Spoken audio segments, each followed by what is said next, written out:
As I walked through the door, I saw that my wife was excited.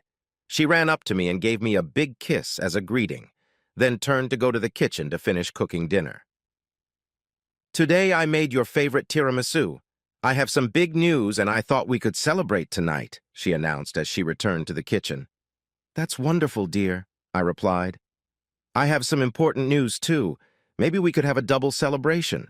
It was Friday evening and the work week was over. While Shaylee rounded up in the kitchen, I went to the bedroom to shower and change into casual clothes. Since I didn't have to work tomorrow, I was looking forward to a long night of lovemaking with my wife. I had big news that I was sure would get my spouse very excited. I was dizzy with anticipation to hear her news and then tell her mine. "I'm Larry Dawes. My wife's name is Sheila. We've been married for 7 years and we're both in our 30s. I'm 6'2" tall, weigh 210 pounds, give or take a pound or two depending on the particular day, and I'm in pretty good shape. While I'm not a heartbreaker, I've been told more than once that my looks are above average. I've also been told that I'm slightly above average in size, if you see what I'm getting at. Sheila is 5'6" tall and weighs a good 110 pounds. Plus, she's in very good shape.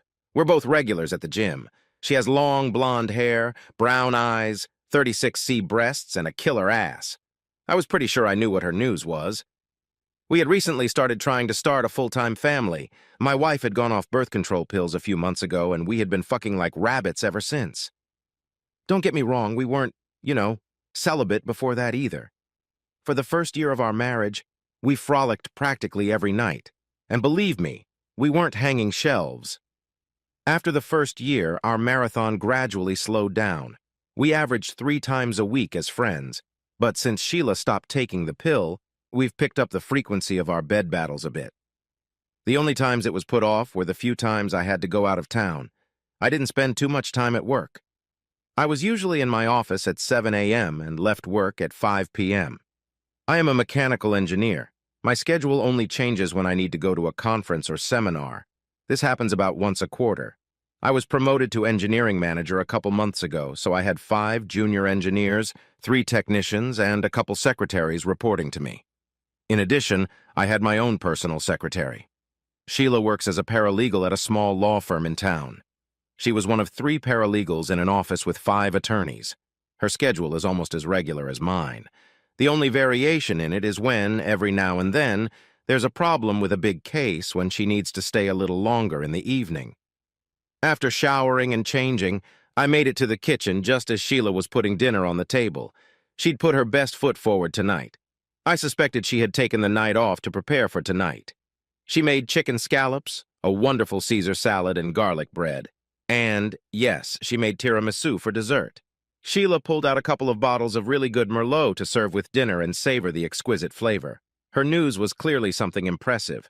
I was really looking forward to our conversation today. I also noticed that she had dressed up for the occasion. She was wearing one of her sexiest dresses with a narrow and deep neckline, and it had a short hemline that put her legs on display. It looked like she was anticipating a wild and passionate night. After dinner and dessert, I helped her clear the table and clean up the kitchen. We filled our glasses with wine again and retired to the living room to tell each other the good news. We sat on the couch, sipped wine, and discussed who would go first. She was excited, so it didn't take long for me to convince her to start. She was so happy, I wonder how she managed to last so long. Honestly, I expected the news to just come out of her spontaneously. "We did it, honey. I'm pregnant. We're having a baby." She was practically screaming. "That's amazing!" I screamed too. When she saw my joy, she threw herself into my arms and kissed me passionately. We hugged and kissed tightly, letting the joy overwhelm us. Finally, she pulled away and asked me what news I had. I was almost as excited about my news as she was about hers. With a broad smile, I excitedly told her the glad tidings. My secretary Josette is also pregnant. Since she is single and doesn't want to raise the baby alone, we decided that she would just give her baby to us to raise. It'll be like having twins.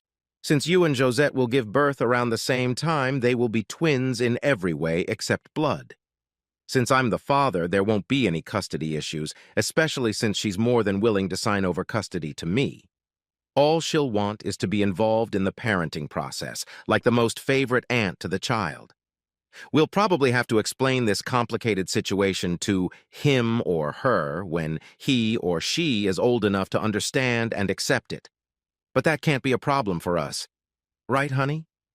I happily explained all this to my wife, bouncing with happiness. Strangely, I noticed a rather strong lack of elation on my spouse's face at this news. In fact, she seemed angry. Sheila had just informed me that our family was going to be increased, and I had just informed her that the increase would be doubled. I thought her happiness would also double with my news.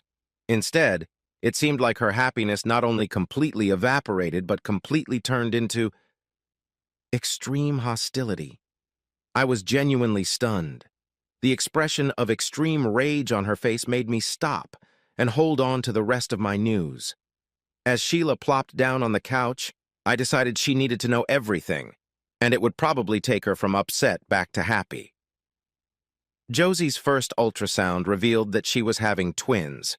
While it's too early to determine the sex, there's a pretty good chance that at least one of them is a girl. Maybe it'll just be one of them.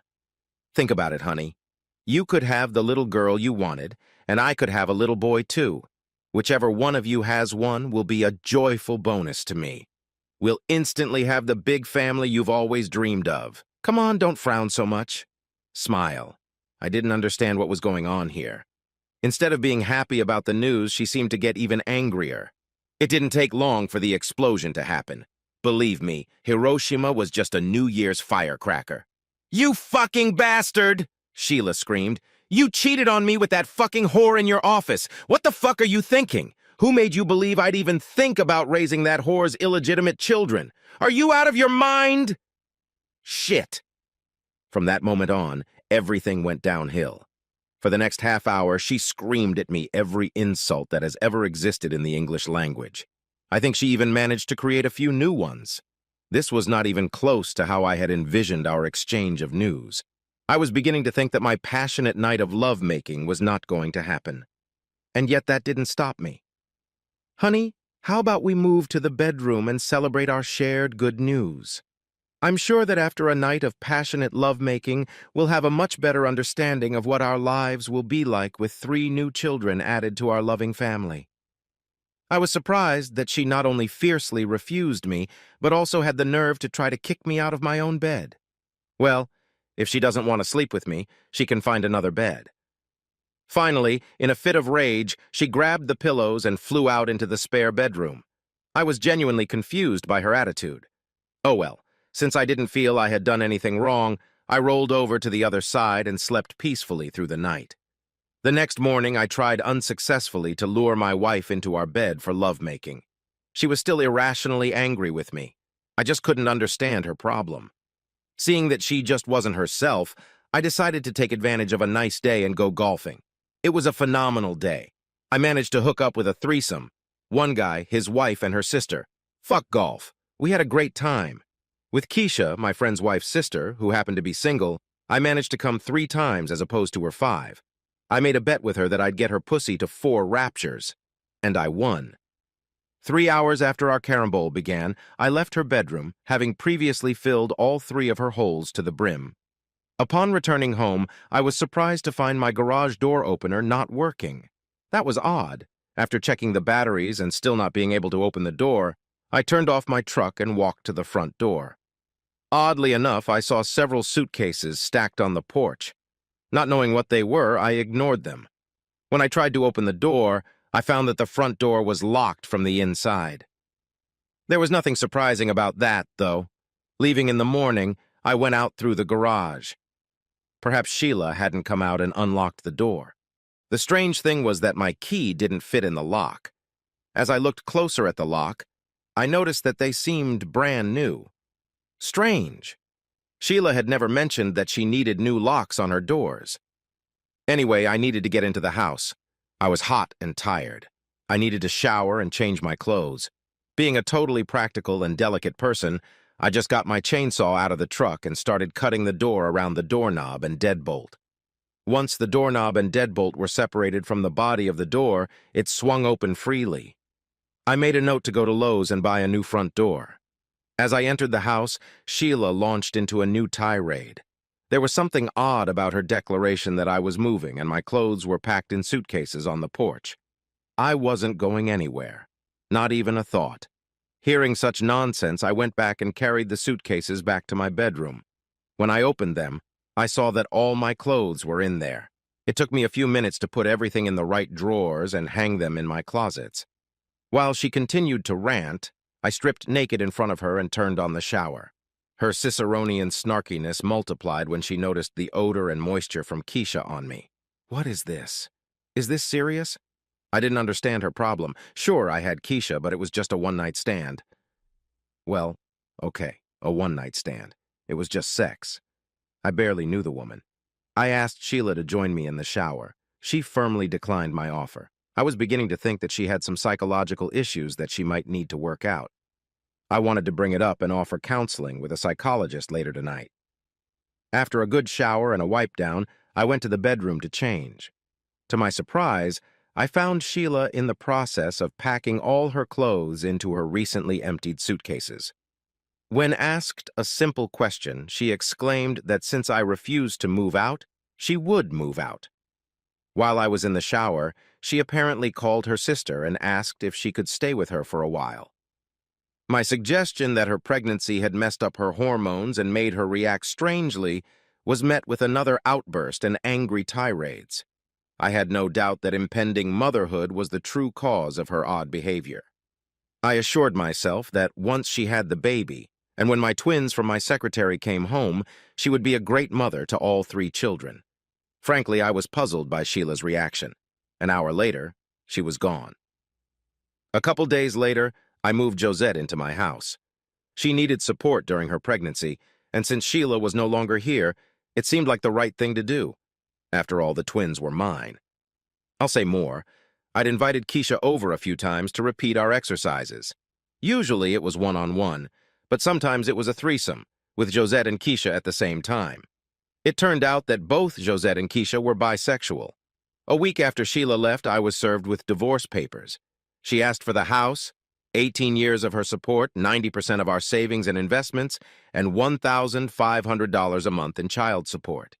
In short, she was in full compliance with our prenup. That was the infidelity clause. We put that in as a pretty severe penalty for fraud. Yeah, I knew about it. Yes, I slept with Josette and Keisha. Yes, all of you reading this believed I was a bastard and deserved to be burned. Uh-huh. Laugh all you want. 3 months later, Larry, what the fuck? Screamed my wife, Sheila. What the hell did you invent, you bastard? How dare you question my loyalty, you fucking asshole, you pussy? You never get off your ass and you blame me? Yes, the neighbors told me everything. Ungrateful bastard. It was our first meeting with the lawyers.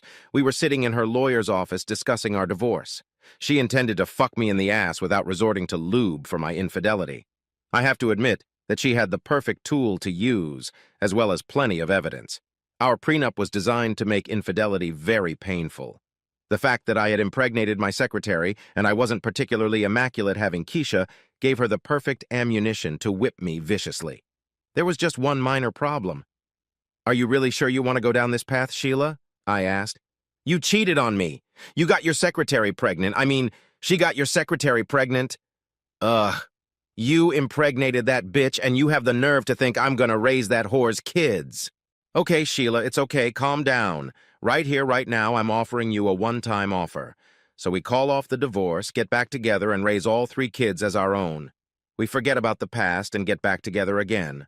Our 3 children will be ours alone. Yes, Josette will be the twins' favorite aunt, but that's not all. You will be a loving mother to all 3, understand? You will be a loving mother, and I will be a loving father. We might even have another child or 2. It's your choice, yes or no. I made my offer. Fuck you! There's no way I'm raising your kids with that horny bitch, she said. I looked at my lawyer and nodded. She responded to my nod. Thankfully, my wife didn't hire the meanest, most violent, hungriest, and most vicious shark on the planet. Luckily, that's what I did. Now, you've probably come to the conclusion that I'm a bastard who cheated on my wife. I can see you drooling at the thought of being burned to a crisp. Hold on to your seatbelts. My attorney, Lilith Shark, a telling last name, don't you agree, opened her briefcase with a smile that reminded me of a barracuda ready to start a hearty breakfast. Mr. Zimmerman, since your client has declined my client's generous and even overly generous offer, here are our new terms, she announced, handing the papers across the table. It took Sheila and her attorney a few minutes to make sense of the document and blush. That's when Sheila threw the aforementioned temper tantrum. The look on Sheila and her lawyer's faces changed from arrogant to panicked. Swearing, Lilith licked her lips and sucked in the saliva that had formed in her mouth. Yes, she was indeed the world's evil, a black specter of just revenge. The lawyer turned to Sheila. Complete panic was written all over his face. An application for DNA testing? He asked. Were you hiding something from me? Yeah, no, yes. Of course I was, I answered for Sheila. Another nod from Lilith and she pulled out a tape recorder. Placing it on the table, she pressed a button. I'm curious, how will you make sure it's my baby and not your monkey's? Said the voice on the recording. It was Jason West, one of the lawyers at the firm where Sheila worked. No problem, echoed Sheila's voice. I always use my diaphragm when I have sex with him. Besides, you look so much like my husband, he'll never know he's raising your child. Okay. The important thing is that he raises him right. The bastard broadcast arrogantly. I hope his meager brain is enough to make my child a decent human being.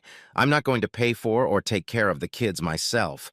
I do like the idea of having a child to whom I can eventually pass my inheritance. But that would have to be after he is an adult. When the child turns 18, we will let him know who his real father is. That way I won't have to pay a dime to raise him. Trust me. Larry will never know until we tell your child on his 18th birthday. Then it'll be too late to tear your hair out. Larry and I will have a few more kids by then, and there's nothing he can do about it without getting in trouble. So you're sure your husband won't find out about us? We've been having an affair for 3 years, and he has no idea. He's dumb as a hornet. Besides, you look so much like him that any child of ours will look close enough that he'll never suspect it's not his child. We'll be fine, honey. The look on Sheila's face as the tape played was priceless. Lilith then pulled up the sheet with the application for fetal DNA testing. She also showed a copy of a lawsuit against Jason West for child support for his child. I was asking for $3,000 a month. He was a pretty successful lawyer. Okay. Since your client rejected the last offer, here's a new one. This, of course, will require a prenuptial agreement signed by both parties. So, the divorce will stop, and the couple will remain married until the last child graduates from high school. That's the minimum. If they jointly decide to stay married, they will be free to do so. A post-nuptial agreement will include the terms of the prenuptial agreement, but with a few changes. First, the marriage becomes an open marriage for my client. He can have sex with other women, as long as he informs his wife 24 hours before the date. The wife, on the other hand, is not allowed to have sex with other partners. Any shared children after that point will be tested for paternity by a DNA test. The children who are my client's biological children are raised in the home as befits a well-meaning parent. Any children accidentally conceived with other men, whether full-term or aborted, will result in the dissolution of the marriage and the termination of Miss Sheila's parental and property rights, Lilith concluded. I watched as Sheila's face went completely white. She was shocked that her affair had been discovered. Lilith turned on her shark smile and continued, If your client, Sheila Dawes, maiden name Sheila Manning, rejects this offer, we are fully prepared to enforce the prenuptial agreement on our part. Her affair began almost 3 years before my client's affair. In fact, he only entered into his adultery after he fully documented his wife's betrayal of him and her desire to have a child with another man. If she wants a divorce, she should be prepared to find herself homeless, penniless, and all of her friends and family provided with digital videos of her having sex with a man other than her husband. We are fully prepared to use nuclear weapons to destroy her. She looked at me and nodded for me to continue. Sheila, you wanted to force me to raise a child with another man. As long as the child inside you is an innocent victim of your betrayal. But I'm not going to be responsible for it. What I am willing to do is to accept the child into our home as a stepchild, provided your lover becomes financially responsible. He will pay for his child's monthly child support, health insurance, medical bills, and education.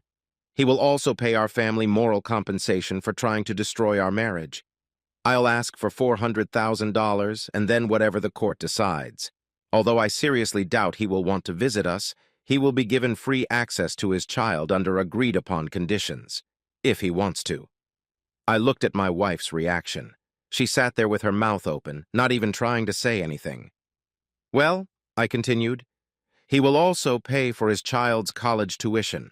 I, for my part, will father that child as if it were my own. That is the price for your actions, and Jason's actions. He said he didn't want to take responsibility for a child, but that's exactly what he'll get. Your price for betrayal will be to raise my children as your own. They will be your children in every way except biologically. And God forbid you let them know that they are less loved than your own. I will kick you out in jeans. That will be in our agreement too, okay? The only people who will know that the children are not biologically yours are the people in this room and Josette. You thought it would be funny for you to watch me raise someone else's child? Well, now you can laugh raising another woman's kids.